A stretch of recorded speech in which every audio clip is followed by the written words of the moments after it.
Hey guys, this is Jay Young with Young Red Angus. Today's video is going to be about grazing cattle on cover crops year round. Young Red Angus is the cattle entity of our operation, and we're located in western Kansas. Currently, we have 150 cows. We started in 2016 with 15 pair, and now in the end of 2020, we have 150 cows and about 80 replacement heifers. And then we're going to have a bull sale in April with about 20 bulls that we're offering. But anyway, so this video is going to be how we do it, how we raise cattle on cover crops year round. And disclaimer, we don't do it on cover crops year round. We utilize corn stalks and milo stalks, but you can get it done on cover crops year round if you utilize stockpile grazing. So we'll cover that in the video, and so right now we'll go ahead and get into it. So from January to March, the cows are on corn stalks. We have 900 acres of irrigated ground. Half of that roughly is in corn. The other half is cover crops for most of the year. And so we'll rotate between 1 year of cover crops and 1 year of corn. And so we utilize grazing the corn over the winter months. And that's where the cows are from January to March. These next few photos come from Skylar Hansen with Hansen Ranch. Him and his father Mark farm and ranch over in Russell Springs, Kansas. This mix that they're on now is a sorghum Sudan grass cover crop mix. It's got other stuff in it. It was planted after they had pulled beardless triticale off. They had harvested that for grain, and so now they got the cows out here. They had 275 pairs out here for a while, and they were moving them an acre to 2 acres a day. And now they got the calves off, and the cows are just going to town at it 1 to 2 acres a day at a time. So as March approaches, we start having calves there at the end of February and the beginning of March, and we calve for 45 to 50 days. It's a cool experience for us. We get to rent our neighbors' corn stalks across the road, and the cows are right out your front door while they're calving. So we really enjoy that. So here at the beginning of March, I'll plant our spring mixes, and that will be ready to graze in January. For April and May, we're on beardless triticale and cereal rye that I've planted in typically in August to September. Sometimes you get lucky and you can plant cereal rye a lot later. And we like to do rotational grazing. As you'll see in these videos, we give them a few more acres than what Skylar was giving them per day when they're on that cereal rye, and it's not very tall.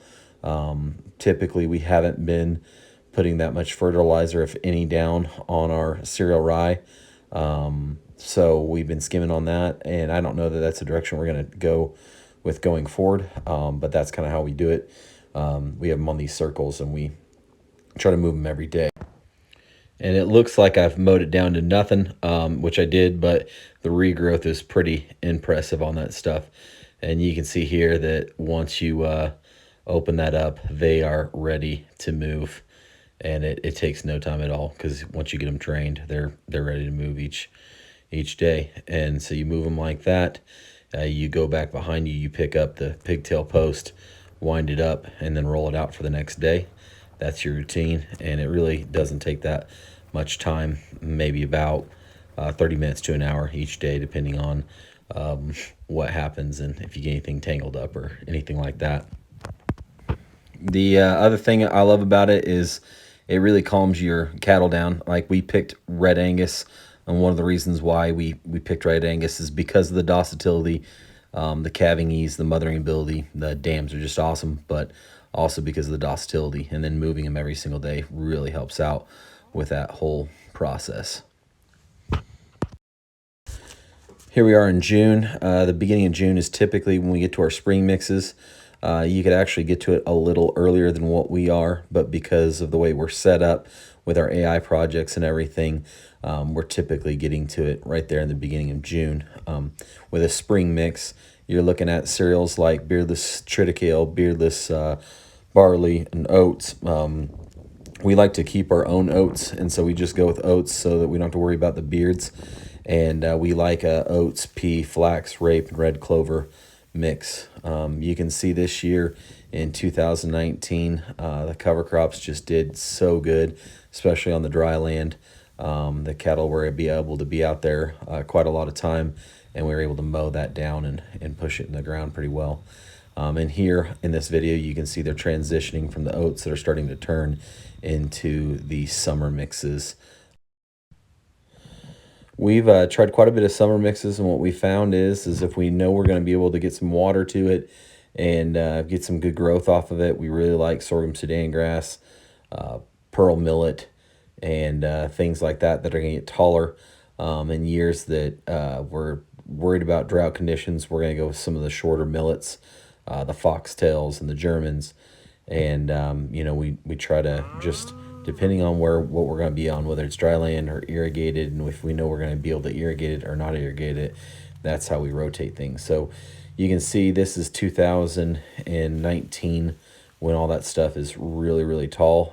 We had quite a bit of moisture that year, and we didn't even have to really water that field at all. It just took off. So you can see that was quite a good year.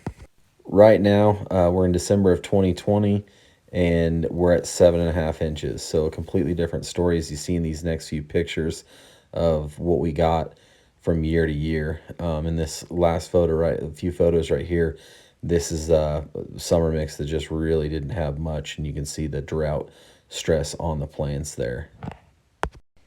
So anyway, that kind of shows the variances you can have year to year and how much a drought can affect you. So you always have to plan and prepare for that. And that kind of concludes our cycle. You can see here the cows are back onto corn stalks at the end of the year. The replacement heifers will go onto some cereal like beardless triticale, cereal rye, or wheat. And in the video in this picture, they're on wheat and turnips. It's really what's available and what we were able to plant for our cover crops. The bulls will go on to a similar mix, again, depending on what's available for them, and then they'll get pulled off in January and get a grower ration to get ready for the sale.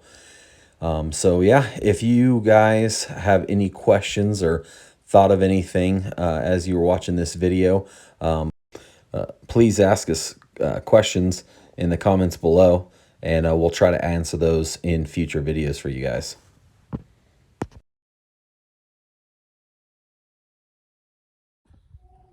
Well, guys, this concludes our video on grazing cattle on cover crops year-round. If you guys would like to come and visit us, check out our genetics, see what we're doing here, we would love to have you. Just go to our website, youngredangus.com, and click on the contact link and give me a call or email me, and we can get that arranged. And come visit us at our bull sale at the fairgrounds in Tribune on April 1st, 2021.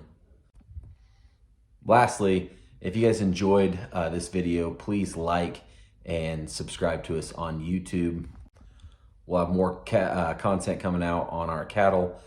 Currently, we have plenty of videos on compost extract, how to apply it, and other soil health principles, as well as interseeding cover crops in your farming operation. So thanks.